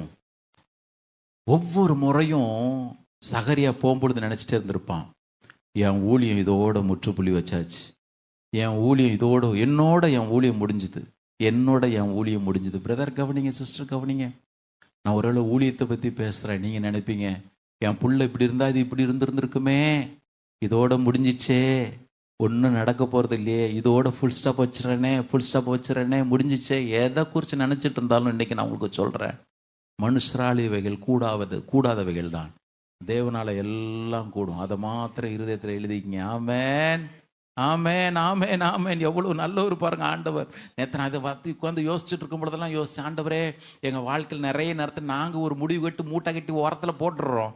ஆனால் எங்கள் தேவநீர் எங்கள் வாழ்க்கை குறித்து வைத்திருக்கிற நல்ல திட்டங்களுக்காக ஸ்தோத்திரம். ஆண்டவருடைய வல்லமை எங்கள் வாழ்க்கையில் நீர் வெளிப்படுத்த சித்தமாக இருக்கிற அதற்காக ஸ்தோத்திரம். தேவனால எல்லாம் கூடுன்றதை மாத்திரம் இன்னைக்கு நான் விசுவாசிக்க, அதை மாத்திரம் உறுதியாக பற்றிக்கொள்ள நீர் எனக்கு உதவி செய்ய ஆண்டவரே. என்னுடைய ஜெபம் முழுவதும் நேற்று அதுதான். நல்லா கவனிங்க. இவனுடைய வாழ்க்கையை பொறுத்த மட்டிலும் ஆசாரிய ஊழியத்திற்கு முற்றுப்புள்ளி வச்சாச்சு. என்னால் அடுத்த ஸ்டெப்பு போக முடியாது. எலிசபெத்தும் அதே மாதிரி தான். நாங்கள் வயது சென்றவர்களானோம், ஆனால் ஒன்று மாத்திரம் தெரியும், நாங்கள் தேவனுடைய சகல பிரமாணங்களின்படியும் நியதிகளின்படியும் திட்டங்களின்படியும் சட்டங்களின்படியையும் பழுதில்லாமல் குற்றம் சாட்டப்பட முடியாதவர்களாய் நீதி உள்ளவர்களாய் நடந்தோம். இப்போ கேள்வி வருது, நான் நீதி உள்ளவனாக இருந்தேன் ஆண்டவரே, எனக்கு ஏன் அந்த நன்மையில குறைவு? சில பேர் கேட்போம், ஆண்டவரே நான் கர்த்தருக்கு பயந்து தான் ஆண்டவரே நடக்கிறேன், என் சந்ததியா உமக்கு ஊழியம் செய்கிறேன், உமை நேசிக்கிறேன் ஆண்டவரே, உமக்கு எடுத்த காரியத்தில் ஒரு குற்றம் சாட்டக்கூடிய. உண்மையில பார்த்தீங்கன்னா அந்த நியாயப்பிரமாணம் என்பது ஜனங்களை குற்றப்படுத்தக்கூடியது. நியாயப்பிரமாணத்தை ஒருவனும் முழுசு நிறைவேற்றி முடிக்க முடியாது. ஆனால் இந்த சகரியாவும் எலிசபெத்தும் அவர்கள் கர்த்தரிட்ட சகல கற்பனைகளின் படியையும் நியமங்களின் படியையும் குற்றமற்றவர்களாய் நடந்து தேவனுக்கு முன்பாக நீதி உள்ளவர்களாய் இருந்தார்கள். முடிஞ்சிச்சு ஆண்டவரே.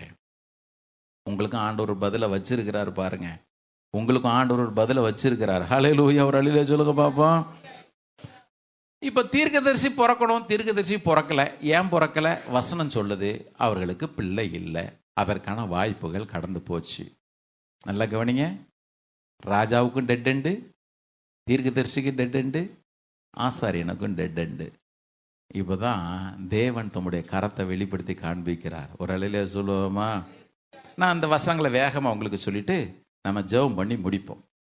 இப்போ வசனம் சொல்லுது, 8வது வசனம், அப்படி இருக்க அவர்களுக்கு இல்லை, வாழ்க்கையில் முற்றுப்புள்ளி வச்சாச்சு, இப்போ ஊழியத்தை விட்டுறலாமா? சில பேருக்கு இவ்வளோ நாள் காத்திருந்தாங்க, ஒன்றும் நடக்கலை, எதுக்கு போய் ஆண்டவர் கூலி செஞ்சுட்டு இருப்பானே. எந்த நேரத்தில் நம்ம லைஃப்பில் அற்புதம் நடக்கும் அதை மாத்திரம் மறந்துடாதீங்க. எந்த நேரத்தில் நம்ம லைஃப்பில் அற்புதம் நடக்கும். தேவன் எந்த நேரத்தில் எதையும் செய்வார். வசனம் சொல்லுது, அப்படி இருக்க அவன் தன் ஆசாரிய வகுப்பின் முறைமைப்படி தேவ சந்நிதியில் ஆசாரி ஊழியம் செய்து வருகிற காலத்திலே ஆசாரிய ஊழிய முறைமையின்படி அவன் தேவாலயத்திற்குள் பிரவேசித்து தூபம் காட்டுகிறதற்கு சீட்டை பெற்றான். இது சில பேர் இவன் தான் டெய்லி போய் ஆசாரி ஊழியம் செஞ்சான்னு நினைக்காதீங்க. சில பேருக்கு வாழ்க்கையில் ஒரு முறை தான் அந்த வாய்ப்பே கிடைக்கும். ஏன்னா அன்னைக்கு ஒரு ஆசாரியர், ஒரு பாஸ்டர், 2 பாஸ்டர் இல்லை, ஆயிரக்கணக்கான பாஸ்டருங்கன்னு வச்சுங்களேன். ஏன்னா லேவி கோத்திரத்தில் அத்தனை பேர், ஆரோன் வம்சத்தில் அத்தனை பேர். இவன் காத்திருந்து பார்த்து கிடைச்சது சீட்டு போட்டா, அப்பா சகரியாக்கு இன்னைக்கு சீட்டு விழுந்துச்சு. லாட்ரி சீட்டுன்னு நினைச்சிட போறீங்க, அதோட மேலான சீட்டு விழுந்துச்சு. இவன் நேராக போறான். நான் நேற்று ஒரு காரியம் எனக்கு திரும்ப வந்த யோசனை என்ன தெரியுமா? இவன் நேரா ஆண்டவர் வீட்டில் போய் தூதனை அனுப்பிச்சு செஞ்சிருக்கூடாதா? நல்லா கவனிங்க.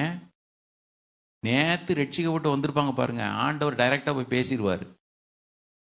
ஆனால் ரட்சிக்கப்பட்டு 40 வருஷம் ஆகுது பாருங்க, அந்த ஆளுங்களுக்கு எங்கே போய் எங்கே வச்சு கழுத்தை பிடிக்கணும் அப்போ தான் அவருக்கு தான் கரெக்டாக தெரியும்.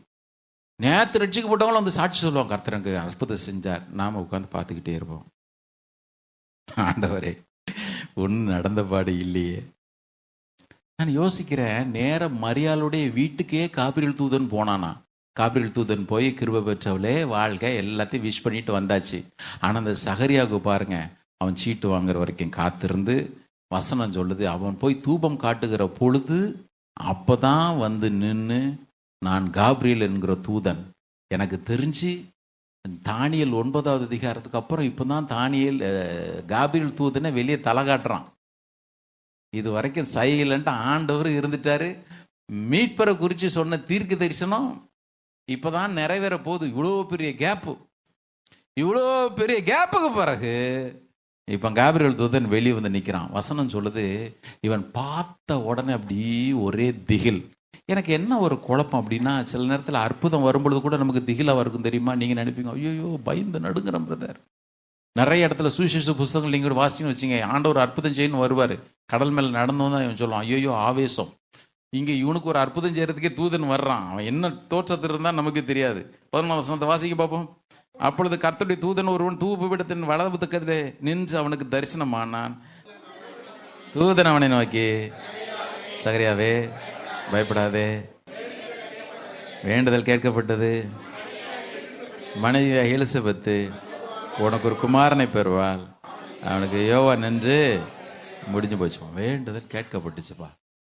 நினைக்கிறேன், எப்போ பண்ண வேண்டுதல் ஆண்டவரே நினைக்கிறேன். சகரியா மனசில் யோசிச்சுட்டு இருந்திருப்பான், இதெல்லாம் ஆண்டவரே நாங்கள் 60வது வயசுலேயே விட்டுட்டோமே எல்லாத்தையும், இந்த வேண்டுதல்லாம் மூட்டை கட்டி வச்சுட்டோம். என்னைக்கு எலிசபெத் என் சரீரம் செத்து போச்சுன்னு சொன்னாலும் அன்னைக்கே பிரேயர் கிருஷ்ணத்துக்கு ஓரம் வச்சுட்டான் ஆண்டவரே. நிறைய நேரத்தில் நீங்களும் நானும் அவசரப்படுற மாதிரி ஆண்டவர் நம்ம வாழ்க்கையில் எதுவும் செய்கிறது இல்லை. நிறைய நேரத்தில் ஆண்டவர் நம்ம கேட்ட உடனே பதிலை கொடுக்கறதே இல்லை. தேவன் என்ன ஒதுக்கி வச்சுட்டார் மாத்திரம் நினைக்காதீங்க. ஒவ்வொரு நாளும் நீங்கள் ஒருவேளை 10 வருஷத்துக்கு முன்னாடி பண்ண ஜெபத்தை இன்னைக்கு நீங்கள் மறந்துருப்பீங்க. எல்லாவற்றையும் கணக்கு புஸ்தகத்தில் கரெக்டாக எழுதி வச்சுருக்க ஒரு நல்ல ஆண்டவர் இருக்கிறார் பாருங்க. பிரளையில சொல்லுவோமா? ஒன்று கூட மறக்க மாட்டார் அவர். நம்ம எல்லாருக்கும் தெரியும். பின்னால் ஒரு வசனத்தை சொல்கிறோம் பாருங்க. நான் எல்லாத்தையும் தியானிக்க வேண்டாம், நீங்கள் வீட்டில் போய் திரும்ப வாசிச்சு பாருங்க. அவன் சொல்கிறான், அவன் கர்த்தருக்கு முன்பாக, 15வது வசனம், அவன் கர்த்தருக்கு முன்பாக, யோவான் சொன்ன குறித்து, கர்த்தருக்கு முன்பாக பெரியவனாய் இருப்பான். எவ்வளோ அற்புதமாக இருக்குது. கர்த்தருக்கு முன்பாக பெரியவனாக இருப்பான். உண்மையில் பார்த்தீங்கன்னா பெரியவர் யாரு? இயேசு தான் பெரியவர். அதே அதிகாரத்தில் பின்னால் சொல்கிறான், அவர் பெரியவராக இருப்பார். He shall be great. இங்க சொல்றான், he shall be great in the sight of the Lord. கர்த்தருடைய பார்வையில் அவன் பெரியவனாக இருப்பான். பெற்றோர் கவனிங்க, ஒரு தூதன் பிறக்க போற ஒரு பிள்ளையை குறித்து ஒரு பாராட்டு கொடுக்குறான். என்ன பாராட்டு திரும்ப கொடுக்குறான்? உலகத்தில் அவன் பெரியவனாக இருப்பான்லாம் சொல்லலை. வசனம் சொல்லுது, கர்த்தருக்கு முன்பாக அவன் பெரியவனாக இருப்பான். உண்மையில பாராட்டு எங்க தெரியுமா? பெற்றோர் கவனிங்க, நான் தான் ஆரம்பத்தில் உங்களுக்கு சொன்னேன், உண்மையில பாராட்டு பெறுகிறது எங்க தெரியுமா? உலகம் மெச்சிறத்தக்க அளவிற்கு பிள்ளைகளை நீங்களும் நானும் வளர்க்கலாம். அதை விட பெருசு, he shall be great in the sight of the Lordன்னு சொல்லிட்டு சொல்லக்கூடிய அளவிற்கு என்னைக்கு பிள்ளைகள் வளர்க்கிறோமோ, எனக்கு என்னமோ தெரியல, திரும்ப திரும்ப அதை தான் இந்த லூக்காவும் வலியுறுத்திட்டே இருக்கிறார். லூக்கா 16:15 அவர் சொல்லும் பொழுது சொல்றாரு, இந்த வசனத்தை வாசிங்க பார்ப்போம். மனுஷருக்கு முன்பாக பேரண்ட்ஸ் அப்பா மாறலாம், அம்மா மாறலாம், கையில் எடுங்க பைபிள, அவர் அவர்களை நோக்கி காட்டுகிறீர்கள், தேவனோ அறிந்திருக்கிறார். அடுத்து ரொம்ப முக்கியம், மனுஷருக்குள்ளே மேன்மையாக எண்ணப்படுகிறது தேவனுக்கு முன்பாக அருவருப்பா இருக்கிறது. இப்ப யாருடைய பார்வையில சாதனையாளனா இருக்கணும் சொல்லுங்க பார்ப்போம்? யாருடைய பார்வையில் அப்ரிசியேஷன் பெறணும் சொல்லுங்க பார்ப்போம்? நீங்க ஒருவேளை யோவான உலக பிரகாரமா பார்த்தீங்கன்னு வச்சுங்களேன், எப்படி திரும்ப பார்த்துருப்பீங்க? ஐய, இது போய் வனாந்திரத்தில் இருக்குது, இது ஒட்டக மயிராடைய பிடிச்சிருக்குது, இது வெட்டுக்கிளியும் காட்டுதேன்னு தின்னுது, புள்ளைய வளர்த்து விட்டுருக்கா பாரு. புள்ளைய சொல்லிருமா சொல்லியிருக்க மாட்டோமா சொல்லுங்க பார்ப்போம்? சொல்லியிருக்க மாட்டோமா? எலிசபெத்து வீட்டுக்கு பக்கத்து வீட்டு பிள்ளை யாரு? ஏரோது அரண்மனையில் ஐஏஎஸ் ஆஃபீஸராக இருக்கிறான். ஓ குட். இப்போ எலிசபெத் வீட்டு பக்கத்தில் இருக்கிற அக்கா ரெபேக்கான்னு வச்சுங்களேன். ரெபேக்காக்கா, உங்கள் பையன் என்ன பண்ணுறான்? என் பையன் ஏரோது அரண்மனையில் வந்து பார்த்தீங்கன்னா அவன் தான் சீஃப் கேஷியர், ட்ரெஷரர். எலிசபெத் அக்கா, உங்கள் பையன் என்ன பண்ணுறான்? என் பையன் வனாந்தரத்தில் ஒட்டக மயிராடையை தரிச்சுக்கிட்டு அங்கிருந்து வர போகிறதுக்கெல்லாம் பேப்டிசம் கொடுத்துக்கிட்டு மனம் திரும்ப பரலோகராஜன் சமீபமாக இருக்குதுன்னு கத்திட்டு இருக்கிறான்னு போட்டிருக்கு. அப்படி தானே சொல்லியிருப்பா? இப்போ எது பெருமை சொல்லுங்க பார்ப்போம்? அதுக்காக பிள்ளைங்களை ஐஏஎஸ் ஆஃபீஸராக ஆகாமல் விட்டுற போகிறீங்க. நல்லா இருப்பீங்க, பிள்ளைங்க நல்லா படிக்க வைங்க. நான் எந்த புரோச்சரை பார்த்தாலும் முதல்ல அதில் தான் கிறிஸ்தவ பேர் இருக்கான்னு தான் பார்த்து துக்கம் படுறேன். ஒரு பேரை கூட காணமே, அது வேறு. ஆனால் பெற்றோருடைய நோக்கம் என்ன தெரியுமா? அவன் கர்த்தருக்கு முன்பாக பெரியவனாக இருப்பான். எனக்கு புரியல, இவர் ஏன் இவனை போய் இவ்வளோ அப்ரிஷியேட் பண்ணுறாரு? லூக்கா 11:11 கூட அவர் சொல்லும் பொழுது, ஸ்திரீகளிடத்தில் பிறந்தவர்களை யோவான் ஸ்நானனை பார்க்கலும் பெரியவன் ஒருத்தனுமே இல்லை அப்படின்றாரு. இது என்னங்க, இது அநியாயமாக இருக்குது பிரதர். அதனால தான் சொன்னேன், ரியலான எஸ்டிமேட்ன்றது என்ன தெரியுமா? தேவன் எப்படி ஒரு காரியத்தை எஸ்டிமேட் பண்ணுறாரோ அதை மாதிரி இருந்தால் தான் நம்முடைய லைஃப் என்றைக்குமே மேன்மை. ஒரு அலையிலே சொல்லுங்க பார்ப்போம். பெற்றோர் ஒரு அலையிலே சொல்லுங்க பார்ப்போம். கிறிஸ்மஸ் நாளில் தீர்மானத்தை எடுங்க. ஆண்டவரே, உங்களால் அப்ரிஷியேட் பண்ணக்கூடிய அளவிற்கு என் பிள்ளைங்களோட லைஃப் இருக்கட்டும். ஆமென். உங்களால் அப்ரிஷியேட் பண்ணக்கூடிய அளவிற்கு இருக்கணும். சரி, நான் சொன்னேன், ஒரு டெட் அங்கே ஏறது உட்கார்ந்து இருக்கிறான், ராஜாவாக வரவே முடியாது. ரெண்டாவது டெட் ஆசாரி ஊழியம் செய்கிற ஒருத்தன் முடிஞ்சிடுச்சு. இப்போ மூணாவது டெட் ஒன்று இருக்கு. மூணாவது முட்டுச்சந்து என்ன தெரியுமா? வாசிங்க பாப்போம், எடுங்க பாப்போம். ஆண்டவர் அங்கே அவனுக்கு ஒரு பனிஷ்மெண்ட்டை கொடுத்தாரு. புள்ள பெற்று எடுத்து பேர் விடுற வரைக்கும் நீ பேசாமல் இருப்ப அப்படின்ட்டு. சரி, இப்போ 26வது வசனம். 6ஆம் மாதத்திலே காபிரியல் என்னும் தூதன் கலிலேயாவில் நாசரேத் என்னும் ஊரில் தாவீதின் வம்சத்தனாகிய யோசேப் என்னும் நாமமுள்ள ஒரு புருஷனுக்கு நியமிக்கப்பட்டிருந்த ஒரு கன்னிகையின் இடத்திலே தேவனாலே அனுப்பப்பட்டான். அந்த கன்னிகையின் பேர் மரியாள். அவள் இருந்த வீட்டிலே தேவதூதன் பிரவேசித்து, கிருபை பெற்றவளே வாழ்க, உன்னுடனே கர்த்தர் உன்னுடனே இருக்கிறார், ஸ்திரீகளுக்குள்ளே நீ ஆசீர்வதிக்கப்பட்டவள் என்றான். அவளோ அவனை கண்டு அவன் வார்த்தையினாலே கலங்கி, இந்த வார்த்தைதல் எப்படிப்பட்டதோ என்று சிந்தித்து, ஏன் இந்த ஆள் வந்து நம்மக்கிட்ட இந்த வார்த்தையை சொல்கிறான்? ஒரே கலக்கம்.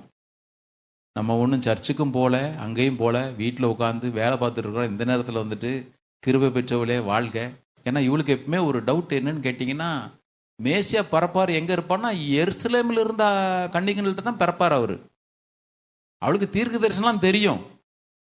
அவர் ரொம்ப ஒண்டர்ஃபுல்லாக பாடுறா பாருங்க. அவளுக்கு எல்லாம் தெரியும். அவளுடைய எதிர்பார்ப்புலாம் என்ன? எருசலேமில் இருக்கிறாங்க நல்லா படிச்சவங்க, அங்க இருக்கிற கன்னிகள் யாரோ ஒருத்தர் தான் மேசியா பிறப்பார். இவ இருக்கிறது நாசரேத்ன்ற ஊர்ல. நாசரேத்தா இருக்கிறதுலே ரொம்ப மோசமான ஊர். அதனால தான் நாசரேத்து ஊர்லேருந்து யாராகிலும் யாதொரு நன்மையாகிலும் வரக்கூடுமோன்னு சொல்லிட்டு உலகமே யோசிச்சு பார்த்துருக்க நேரத்தில் இங்க வருது பாருங்க நன்மை. இவளுக்கு என்னடா கிருபை பெற்றவளுடைய வாழ்க்கை ஒரே குழப்பம். இப்போ அதை விட இன்னொரு குழப்பம். அதான் சொன்னேன், வாய்ப்பே இல்லைன்றதான் டெட் எண்டு. அங்கே சொல்கிறார் பாருங்க, வாசிக்கலாமா? அவளோ அவனை கண்டு அவன் வார்த்தையினால் கலங்கி இந்த வாழ்த்துதல் எப்படிப்பட்டதோ என்று சிந்தித்து கொண்டிருந்தால் தேவதூதன் அவளை நோக்கி, மரியாளே பயப்படாதே, தேவனிடத்தில் கிருபை பெற்றாய், நீ கர்ப்பவதியாகி ஒரு குமாரனை பெறுவாய், அவருக்கு இயேசு என்று பெயரிடுவாயாக. அவர் பெரியவர். ஆமென். அவருக்கு முன்னால் வேணா மற்றவங்க பெரியவளாக இருந்துட்டு போனா, ஆனால் அவர் என்றைக்குமே பெரியவர். அவர் தான். அவர் பெரியவராக இருப்பார். உன்னதமானுடைய குமாரன் எனப்படுவார். கர்த்தராகிய தேவன் அவருடைய பிதாவாகிய தாவீதின் சிங்காசனத்தை அவர்களுக்கு ஃபர்ஸ்ட் டெட் எண்டுக்கு ஆண்டவர் போட்டார். கோட்டச்சோர் தொலைந்து போ, வழி போ, பிளாத்து ஏறது உட்கார்ந்து இருக்கிறியா? கர்த்தர் சொல்லிட்டாரு, இவர் தான் என்னன்னைக்கு ராஜாவா இருப்பார். ஆமென். சிங்காசனத்தில் உட்காரத்தக்க புருஷன் தாவீதுக்கு இல்லாமற் போதில்லைன்னு சொன்னீர் ஆண்டவரே. இவ்வளவு பெரிய கேப் 600 வருஷத்துக்கு மேல விழுந்துச்சு ஆண்டவரே. எங்க எங்க எங்க எங்க எங்க? கர்த்தர் சொல்றாரு, அவருடைய ராஜ்யத்திற்கு ஒரு நாளும் முடிவே இராது. நான் சொல்றேன், இயேசு நாமத்தினால் இன்னைக்கும் அவர் ராஜாதி ராஜாவாக சிங்காசனத்தில் உட்கார்ந்துட்டு இருக்கிறார். ராஜா ராஜாக்கு எல்லாரும் கரங்களை ஒருத்தி சத்தம் முறையில சொல்லுவோமா? ஆமா, அவருடைய ராஜ்யத்திற்கு முடிவே இராது. 33 வசனம், அவர் யாக்கோபின் குடும்பத்தாரை என்றென்றைக்கும் அரசாளுவார், அவருடைய ராஜ்யத்திற்கு முடிவே இராது என்றான். அதற்கு மரியாள் தேவதூதன் நோக்கி, இது எப்படி ஆகும்? புருஷனை அறியேனே. தேவதூதன் அவளுக்கு பிரதித்திரமாக, பரிசுத்தாவின் மேல வரும், உன்னதமானுடைய பலன் உண்மையில் நிலையிடும், ஆதலால் இடத்துல பிறக்கிற பரிசுத்தமுள்ள தேவனுடைய குமாரன் எனப்படும். அங்க ஒன்று டெட்டுன்னு புலம்பிட்டு இருந்துச்சு 2 பேரு. அதுக்கும் சேர்த்தே செய்தி சொல்றேன். இது உனக்கு இனத்தாலா இருக்கிற எலிசபெத்து தன் முதிர் வயதில் ஒரு புத்திரனை கற்பந்தெடுத்திருக்கிறாள். மலடி என்னப்பட்ட அவளுக்கு இது 6ஆவது மாதம். சொல்லிட்டு முடிக்கிறான், எத்தனை டெட்டு இருந்தாலும் பாதையே இல்லாத இடத்துலையும் பாதை உண்டு பண்ணுகிற ஒரு தேவன் இருக்கிறாரு. அவராலே கூடாத காரியம் ஒண்ணுமே இல்லை. இப்போ ஒரு கேள்வி வருது, நீங்க எத்தனை பேர் யோசிச்சிங்கன்னு தெரியல. சகரியா கேட்டா இது எப்படி ஆகும்னு ஒரே அடி வாய் போ. இதே கேள்வி தானே மரியாள் கேட்டா. இப்போ அவளுக்கும் அதே பனிஷ்மெண்ட் கொடுத்துருக்கணுமா கொடுத்துருக்கூடாதா? சொல்ற புரியுதா புரியலையா? ஏன்னா சகரியா என்ன தப்பா கேட்டா, மரியாள் என்ன கரெக்டா கேட்டா? சொல்லுங்க பாப்போம். இங்கதான் இருக்கிறவங்க கரெக்டர் இல்லை சொல்லுங்க. சகரியா கேட்டா இது எப்படி ஆகும், மரியாள் கேட்டா இது எப்படி ஆகும்? ஆனா சகரியா பேர் வைக்கிற பிள்ளைக்கு பேர் வைக்கிற நாள் வரைக்கும் அவன் ஊமையாவே இருந்தான்னு போட்டிருக்கு. இவன் நல்ல ஆண்டவரை போய் பார்த்து எலிசபெத்தை பார்த்து விஷ் பண்ணி உள்ள ஒன்று பெப்பேன்னு இருந்தாலும் இந்த 2 சேர்ந்து நல்லா பாடிட்டு ஆண்டவர் துதிச்சிட்டு இருந்துச்சு. காரணம் என்ன தெரியுமா? நான் உட்காந்து சில காரியங்களை யோசிக்கிறேன். 1, சகரியா இது எப்படி ஆகும்னு கேட்டது அவனுடைய அவிசுவாசத்தினால. மரியாள் இது எப்படி ஆகும்னு கேட்டது ஆச்சரியத்தினால. ஏன்? இதற்கு முன்பு முதிர் வயது உள்ளவங்க வேதத்துல பிள்ளை பார்க்கலையா? அவங்களுக்கு அந்த சரித்திரம் தெரியாதான்னு கேட்டா தெரியும். ஆபிரகாம் சாரால் முதிர் வயதுல பிள்ளைகளை பெற்றவர்கள். ஈசாக்கு மலடியா இருந்த தன்னுடைய மனைவிக்காக கர்த்தர் நோக்கி விண்ணப்பம் பண்ணினான். கர்த்தர் அவனுடைய விண்ணப்பத்தை கேட்டருளினார். மனவா அவனுடைய பிள்ளைங்க குழந்தை இல்லை, ஆண்டவரே எப்படி? கர்த்தர் பிள்ளை கொடுத்தாரு பாருங்க. இதற்கு முன்பு எத்தனையோ சூழ்நிலைகள்ல தேவன் அற்புதத்தை செஞ்சார். அதனால தான் கவனிங்க, ஆச்சரியத்திற்கும் அவிசுவாசத்திற்கும் வித்தியாசம் உண்டு. இந்த மரியாள் இது எப்படி ஆகும்னு கேட்டது, இதற்கு முன்பு வயதானவர்கள் பிள்ளை இல்லாதவர்கள் பிள்ளை பெற்றது உண்டு. கன்னி ஒரு நாள் இதுக்கு முன்னிட்டு பிள்ளை பெற்றதே கிடையாது. உங்களுக்கு சொல்றது புரியுதா புரியலையா? முதன் முறையில் இயேசு மாத்திரமே கன்னி பெண்ணின் வயிற்றுல பிறந்தவர். இதுதான் இவளுக்கு ஆச்சரியம். ஆண்டவரே, நான் இன்னும் புருஷன் அறியேனே, இன்னும் எனக்கு திருமணம் கூட ஆகலையே, எனக்கு நடக்கும்னு சொல்றீரே எப்படி? இப்பதான் தேவதூதன் சொல்றான், நிழலிடும் மனுஷரால் இது கூடாதது தான், உன் வாழ்க்கையில உன் சிந்தையில் இது தோணாதது தான். ஆனா ஒன்ன மாத்திரம் மனசுல நினைச்சுக்க, தேவனாலே எல்லாம் கூடும். கரங்குடுத்துற வழியில சொல்லுவோமா? சத்தம் வழியில சொல்லுங்க பாப்போம். இன்னைக்கு கிறிஸ்மஸ் இன்னும் 2 நாள்ல கொண்டாட போறோம். கிறிஸ்மஸுடைய பிரதான செய்தி இதுதான்.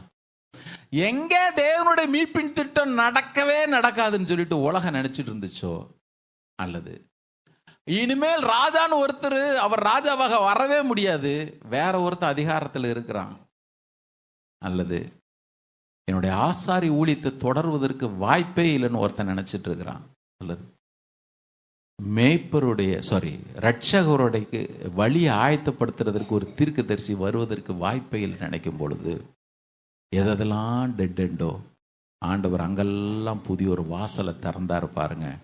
கிறிஸ்மஸ் செய்தி அதுதான். ஒன்றுமே இல்லாத சூழ்நிலையில, எந்த வழி வாசலுமே இல்லாத சூழ்நிலையில தேவன் எனக்கு ஒரு அற்புதத்தை செய்ய முடியுமே ஆனால், என் ஆண்டவர் என்னுடைய வாழ்க்கையில் அவரால் எதை தான் செய்ய முடியாது? எதை செய்ய முடியாது? ஒவ்வொரு முறையும் தேவனால எல்லாம் கூடுன்னு சொல்லும் பொழுது நீங்க நினைங்க, ஆண்டவரே சகரியா மாதிரி நான் வாய் ஊமையா போயிடக்கூடாது ஐயா. யோசிச்சு பாருங்க, இன்னைக்கு ஆண்டவர் மாத்திரம் சகரியாவை அடிச்ச மாதிரி அடிச்சிருந்தாருன்னு நம்ம சர்ச்சில் முக்காவாசி பேர், ஏன் நானே நிறைய நேரத்தில் பெப்ப பண்ணா நின்றுட்டு இருப்பேன். கர்த்தருக்கு ஸ்தோத்திரம். உங்களுக்கு முன்னால் இருந்த எல்லா பரிசுத்தவங்களுடைய வாழ்க்கையும் பாருங்க, எல்லா பரிசுத்தவங்களுடைய வாழ்க்கையும் பாருங்க. ஒவ்வொருடைய வாழ்க்கையிலும் தேவன் தம்முடைய கரத்தை வெளிப்படுத்தி காண்பிச்சு தான் இருந்தார். ஆமென். ஒவ்வொருத்தர் வாழ்க்கையிலையும் ஆண்டவர் எந்த சூழ்நிலை மாற்றி அமைக்க முடியும். திருமணம் உங்களுக்கு சொல்றேன், ராஜாக்களுடைய இருதயத்தை கூட மாற்றி அமைச்சிட முடியும். தேவன் எந்த மனுஷனை கொண்டு தம்முடைய சித்தத்தை நிறைவேற்ற முடியும். இவனை கொண்டு தான் செய்ய முடியும், அவனை கொண்டு தான் செய்ய முடியும் நீங்க நினைக்காதீங்க. நீங்க யோசிச்சு பாருங்க, பார்வனை கொண்டு அவருடைய சித்தத்தை நிறைவேற்றி முடிக்க முடியும், கோரேசை கொண்டு அவருடைய சித்தத்தை நிறைவேற்றிக்க முடியும், நேபுகாத் நேச்சாரை கொண்டு அவருடைய சித்தத்தை நிறைவேற்ற முடியும், ஏறதை கொண்டு அவருடைய சித்தத்தை நிறைவேற்றிக்க முடியும், பிளாத்தை கொண்டு அவருடைய சித்தத்தை நிறைவேற்ற முடியும். எவரையும் உயர்த்த முடியும், எவரையும் தாழ்த்த முடியும், எவரை கொண்டும் எவருக்கு நன்மை செய்ய முடியும். நீங்க நினைப்பீங்க, ஆண்டவரே அவன் அவிசுவாசியா இருக்கிறான், ஒன்றும் நடக்கல. நான் சொல்றேன், இயேசுவின் நாமத்தினால இருதயங்கள் எல்லாத்தையும் திருப்புற ஒரு ஆண்டவர் இருக்கிறாரு. எதையும் செய்ய வல்லவர் ஒருத்தர் இருக்கிறார். அவர் எனக்காக எதையும் செய்து முடிப்பார். ஆமென். அது வியாதியா இருக்கலாம், வறுமையா இருக்கலாம், அல்லது வேற எந்த காரியமா கூட இருந்துட்டு போட்டோம். இன்றைக்கு ஒரு பதில மாத்திரம் பிரச்சனைக்கு பின்னால எழுதுங்க, தேவனாலே எல்லாம் கூடும். ஆமென். என் தேவனால எல்லாம் கூடும், என் தேவனால எல்லாம் கூடும், என் தேவனால எல்லாம் கூடும். நான் முற்றுப்புள்ளி வச்சுட்டு வந்துட்டேன். ஆண்டவரே, நீங்க நினைப்பீங்க இது இனிமே இந்த விஷயத்துல எனக்கு அற்புதம் நடக்கிறதுக்கு வாய்ப்பே இல்லை. நீங்க வைங்க ஒரு பக்கத்துல, ஆனா பக்கத்துல இன்னொன்னு எழுதி வச்சிருங்க, தேவனால எல்லாம் கூடும். ஆமென். அவர் என்னுடைய வாழ்க்கையில என்ன திட்டம் வைத்திருக்கிறாரோ, எதை எனக்கு செய்வேன் என்று சொன்னாரோ, எப்படி பார்த்தாலும் அவருடைய தம்முடைய திட்டத்தை என் வாழ்க்கையில் நான் கண்டிப்பாக நிறைவேற்றி முடிக்கத்தான் செய்வார். ஆமென். வசனம் வாசி முடிச்சிடலாம், எடுக்க பார்ப்போம். அதே 1:46 45 வாசிருங்களேன். விசுவாசித்தவளே பாக்கியவதி, கர்த்தராலே அவளுக்கு சொல்லப்பட்டவைகள் நிறைவேறும். 46வது வசனம், என்னுடைய ஆத்துமா கர்த்தரை மகிமைப்படுத்துகிறது, அடிமையின் தாழ்மையை நோக்கி பார்த்தா இதோ இது முதல் எல்லா சந்ததிகளும் என்னை பாக்கியது என்பார்கள். வல்லமையோட மகிமையானவர்கள் எனக்கு செய்தார், அவருடைய நாமம் பரிசுத்தம் உள்ளது, அவருடைய இரக்கம் அவருக்கு பயந்தவர்களுக்கு தலைமுறை தலைமைக்கும் உள்ளது. 51வது வசனம், தம்முடைய புயத்தினால் பராக்கிரமம் செய்தார், இருதய சிந்தையிலே அகந்தி உள்ளவர்களை அவர் சிதறடித்தார். இன்னொரு இடத்துல சொல்றதா இருந்தா, ஆண்டவரே நீர் என்ன சொல்றீரோ நான் அப்படி ஏத்துக்கிறேன். மறுபடியும் உங்களுக்கு சொல்றேன், ஒருவேளை இன்னைக்கு ஆண்டவர் உங்களுக்கு சொல்ற வார்த்தையை ஏத்துக்கிற அளவிற்கு சூழ்நிலைகள் சரியில்லாம இருக்கலாம். சூழ்நிலை சரியில்லை. மரியாதை கூட அன்னைக்கு சூழ்நிலை சரியில்லை. ஏன் சூழ்நிலை சரியில்லை? அவள் கன்னிப்பெண். அவன் ஒன்று மட்டும் சொல்லிட்டா, நான் ஆண்டவருக்கு அடிமையா, நீர் என்ன சொல்றீரோ அது மாத்திரம் என் லைஃப்ல நிறைவேறட்டும். சிம்பிள். சில நேரத்தில் ஆண்டவர் சொன்னதை நம்மளால விசுவாசிக்க முடியல. அன்னைக்கு கூட அந்த பிசாசு பிடிச்ச மகனுடைய தகப்ப வந்து சொன்னான், ஆண்டவரே நான் விசுவாசிக்கிறேன், என்னுடைய அவிசுவாசம் நீங்க எனக்கு உதவி செய்யும். விசுவாசிக்கிறது கூட அவர்கிட்ட ஹெல்ப் கேட்டு வாங்கிட்டான் பாருங்க, அவன் எவ்வளவு பெரிய புத்திசாலியா இருப்பான். நேரத்தில் நம்மளால விசுவாசிக்க முடியல. ஒன்னே மட்டும் சொல்லுங்க, ஆண்டவரே நான் விசுவாசிக்கிறேன், என்னோட அவிசுவாசம் மாத்திரம் நீங்க எனக்கு உதவி செய்ய ஐயா. ஆனா ஒண்ணு மாத்திரம் எனக்கு தெரியும், என் வாழ்க்கையில ஒன்றை செய்ய முடியுமே என்று சொன்னால் அது நீர் மாத்திரம்தான் செய்ய முடியும். உம்மால இல்லாமல் எனக்கு இந்த விஷயத்துல யாரும் உதவி செய்யவே முடியாது, என்னை தூக்கி எடுக்கவே முடியாது ஆண்டவரே. நீர் அதை செய்யும், நீர் எனக்கு அதை செய்வீர். தூக்கி மொத்தமா அவருடைய கரத்துல கொடுத்துருவோம். ஆமென். எனக்கு என்ன ஒரு பெரிய ஆச்சரியம் அப்படின்னா, அவிசுவாசியா இருந்த அந்த ஏரோதையும் ஆண்டவர் இந்த அதிகாரத்துல போட்டு வச்சிருக்கிறாரு. விசுவாசமே இல்லாம விசுவாசியா இருந்த சகரியாவையும் இதுல போட்டு வச்சிருக்கிறாரு. சொன்னதை அப்படியே ஏத்துக்கிற ஆண்டவரேன்னு சொன்ன விசுவாசி மரியாதை ஆண்டவருக்கு உள்ள போட்டு வச்சிருக்கிறாரு. அர்த்தம் என்ன தெரியுமா? அவன் அவிசுவாசியா இருந்தாலும் நான் தான் தேவன், என்னால எதையும் செய்ய முடியும்.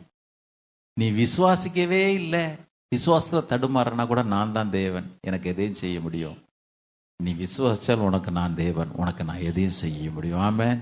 நீ இன்னைக்கு எந்த லிஸ்ட்ல இருந்தாலும் சரி, கிறிஸ்மஸ் செய்தி ஒன்றை மாத்திரம் சொல்லிடுறேன், தேவனால எல்லாம் கூடும். ஆமென். தேவனால எல்லாம் கூடும். உங்க லைஃப்ல, என் லைஃப்ல, பிள்ளைங்க லைஃப்ல, நம்முடைய எதிர்காலத்துல அவர் ஒரு திட்டத்தை வச்சுட்டாரு. அவர் ஒரு திட்டத்தை வச்சுட்டு தான் உள்ள இழுத்துக்கிட்டே வந்திருக்கிறாரு. தேவன் மிக சரியாய் அவைகள் எல்லாவற்றையும் நிறைவேற்றி முடிப்பார். ஆமென். எல்லாரும் எழுந்து நிற்போம், எல்லாரும் எழுந்து நிற்போம். கர்த்தருடைய சமூகத்தில் ஆண்டவரை எல்லாவற்றினுடைய கரங்களை ஒப்பு கொடுக்குறேன் ஐயா. நான் விசுவாசிக்கிறேன், எனக்கு நீர் எல்லாவற்றையும் செய்வீர் ஐயா, எல்லாவற்றையும் செய்வீர். வாயை திறந்து சொல்லுங்க, தேவனே உம்மால எல்லாம் கூடும் ஐயா. எல்லாம் வாயை திறந்து சொல்லுங்க. எதெல்லாம் சந்தேகம் உங்க மேல வந்து அடிச்சுக்கிட்டு நிற்கிதோ அங்கெல்லாம் சொல்லுங்க, உம்மாலே கூடும் ஆண்டவரே, உம்மாலே கூடும், உம்மாலே கூடும், உம்மாலே கூடும். Thank you Lord, we praise. வியாதியை சுகமாக்க உம்மாலே கூடும் ஆண்டவரே. என்னுடைய மரண படுக்கிலிருந்து என்னை தூக்கி எடுக்க உம்மாலே முடியும். எனக்கு அடைபட்ட வாசல்களை திறக்க உம்மாலே கூடும். சூழ்நிலை பார்க்காதீங்க, தேவன் யார் என்றதை மாத்திரம் பாருங்க. என் தேவன் பெரியவர், என் தேவன் பெரியவர், என் தேவன் பெரியவர், என் தேவன் பெரியவர். ஆமென். எல்லாரும் கண்களை மூடி கரங்களை உயர்த்தி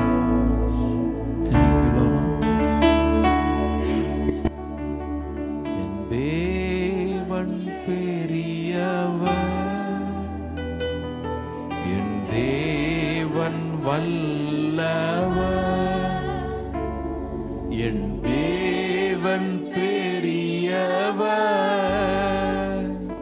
என் தேவன் வல்லவர். அவரை விசுவாசி, உனக்கெல்லாம் வாய்க்கும். என் தேவனை விசுவாசி, உனக்கெல்லாம் வாய்க்கும். கரங்களை உயர்த்தி என் தேவன் பெரியவர், என் தேவன் பெரியவர், என் தேவன் வல்லவர், என் தேவன் பெரியவர், என் தேவன் வல்லவர். அவரை விசுவாசி, உனக்கெல்லாம் வாய்க்கும். என் தேவனை விசுவாசி, உனக்கெல்லாம் வாய்க்கும்.